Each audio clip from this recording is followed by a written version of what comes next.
Hello class 9th के प्यारे प्यारे से बच्चों, कैसे हो सब लोग। आई होप कि सब बहुत अच्छे से होंगे। सेल चैप्टर के एक और इंटेक्स्ट क्वेश्चंस यानी कि मिडल ऑफ द चैप्टर्स में आने वाले क्वेश्चंस के सॉल्यूशन के साथ हम आपके सामने आ चुके हैं। जैसा कि तुमने थंबनेल में देखा होगा, तो चलो फटाफट से इसका सॉल्यूशन करते हैं। अगर तुम कंप्लीट चैप्टर्स के सॉल्यूशन चाहते हो तो उसका लिंक मिलेगा तुम्हें डिस्क्रिप्शन में, तो एक बार डिस्क्रिप्शन तुम जरूर चेक कर लेना। क्वेश्चन नंबर 1 क्या है?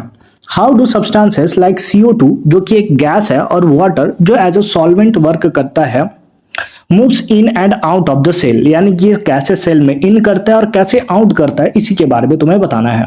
तो CO2 क्योंकि वो गैस है, वो एक प्रोसेस डिफ्यूजन के प्रोसेस के थ्रू वो इन एंड आउट करने का काम करता है, यानी कि मूव्स करने का काम करता है। जबकि अगर वही वाटर देख लो, वो ऑस्मोसिस के बेसिस पे इन एंड आउट यानी कि अपना मूवमेंट जो है वो कंप्लीट करता है। तो बस उसी चीज को हमें लिखना होता है।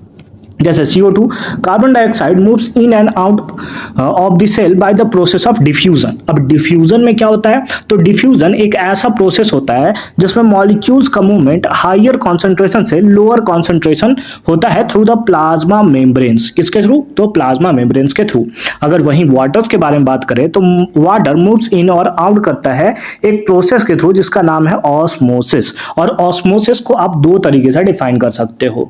एक तो आप बोल सकते हो कि सॉल्यूट के बेसिस पे कि ऑस्मोसिस का मूवमेंट जो होता है, यानी कि इसमें वाटर का या फिर सॉल्वेंट का जो मूवमेंट होता है वो लोअर कॉन्सेंट्रेशन ऑफ सॉल्यूट से, कहां से? लोअर कॉन्सेंट्रेशन ऑफ सॉल्यूट से हायर कॉन्सेंट्रेशन ऑफ सॉल्यूट्स की तरफ होता है ना। ये सॉल्यूट के टर्म्स में मेनली डिफाइंड जो होता है वो सॉल्यूट के टर्म्स में ही होता है। अगर सॉल्वेंट देखो तो क्योंकि पहले में लोअर कॉन्सेंट्रेशन ऑफ सॉल्यूट थे, हायर कॉन्सेंट्रेशन ऑफ सॉल्यूट पे जा रहा है, इसका मतलब लोअर कॉन्सेंट्रेशन सॉल्यूट है तो हायर कॉन्सेंट्रेशन किसका होगा? सॉल्वेंट। तो बात तो वही है कि सॉल्वेंट का मूवमेंट जो है हायर कॉन्सेंट्रेशन ऑफ सॉल्वेंट से लोअर कॉन्सेंट्रेशन ऑफ सॉल्वेंट में हो रहा है। बट हमने यहां पर लिख रखा है क्या? क्योंकि सॉल्यूट के फॉर्म्स में ही इसको डिफाइन किया जाता है, तो सॉल्यूट के फॉर्म में क्या होगा? Lower concentration of solute to higher concentration of solute, to which the membrane is relatively impermeable। ठीक है। Both diffusion and osmosis are physical or mechanical process and do not require spending of energy on their performance by the cell।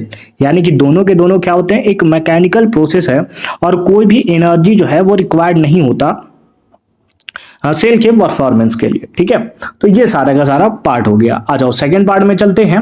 Second part में question दिया हुआ है कि why is plasma membrane called the selective permeable membranes. Plasma membranes को selective permeable membranes क्यों बोला जाता है? तो उसका सिंपल सा रीजन है, क्योंकि यहाँ पर जो मॉलिक्यूल्स, सारे मॉलिक्यूल्स का ट्रांसफर नहीं होता, कुछ सेलेक्टिव मॉलिक्यूल्स ही जो है वो ट्रांसफर करता है। कौन सा? That is plasma membrane. तो बस इसीलिए प्लाज्मा मेम्ब्रेन को सेलेक्टिव परमिएबल मेम्ब्रेन बोला जाता है। तो लिखते हैं answer, plasma membrane is called selective permeable membrane because it allows the movement of only selected molecules across it, not all of them. यानी कि केवल सेलेक्टेड मॉलिक्यूल्स को ही इसके अक्रॉस पास होने देता है, सारे मॉलिक्यूल्स को ये पास नहीं होने देता है। और यही रीजन है कि इसको सेलेक्टिव परमिएबल मेम्ब्रेन्स जो है उस नाम से बोला जाता है। आई होप कि तुम्हें ये पार्ट भी अच्छे तरीके से और क्लियर फॉर्म में समझ में आया होगा।